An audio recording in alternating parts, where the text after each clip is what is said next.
महाराज ये पुष्पदंत भगवान के बाद जो विच्छेदन आया और शांतिनाथ भगवान तक, तो अनेक फिर इसमें तीर्थंकर हुए, मुनिराज भी बहुत मोक्ष गए। आज आपने पूछा दासान को, देखो क्या है, तीर्थ का विच्छेद होता है। एक तीर्थ के बाद बहुत काल के बाद दूसरा तीर्थ आया। क्योंकि कुछ मुनि लोग बीच में हुए और मोक्ष भी गए, लेकिन कई बार लगातार मुनि नहीं होना।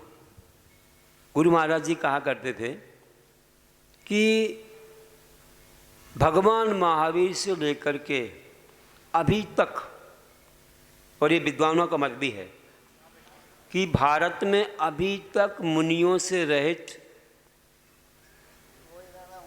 कोई भी क्षेत्र, पूरे भारत में कहीं ना कहीं मुनि रहे हैं। अभी तक मुनियों से रहित कोई भी ऐसा नहीं हुआ कि ये भारत रहित हो गया हो। तो भगवान का शासन चलता रहा। अभी भी 18,500 वर्ष तक कहीं ना कहीं मुनि होते रहेंगे।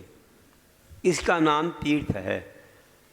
कहीं ना कहीं होते रहेंगे, चाहे यहाँ उत्तर दक्षिण कहीं जंगल में कहीं ना कहीं एक मुनि बने रहेंगे, चाहे एक बने रहें, अभाव नहीं होना।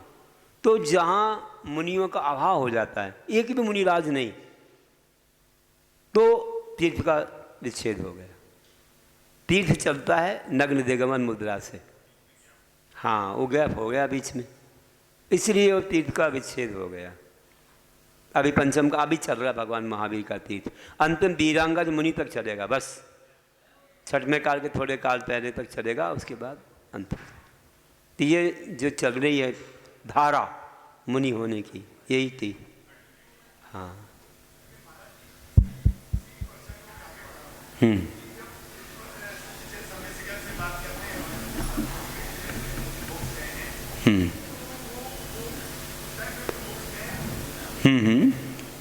हाँ, तो कब गए कि तुम्हें क्या मालूम है? वे तीर्थंकरों के रहते हुए काल में भी जाते हैं, थोड़े और काल तक जाते हैं, लगातार थोड़ी जाते हैं।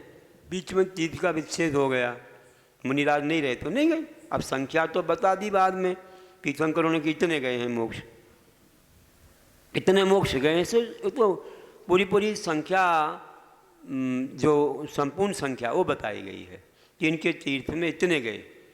कब तक जाते रहे, बीच में अभाव हो गया तो नहीं गए, फिर दूसरे तीर्थंकर हुए तो उनके काल में जो हुए वे गए, तो अलग अलग संख्या बता दी, उसमें बाधा क्या है?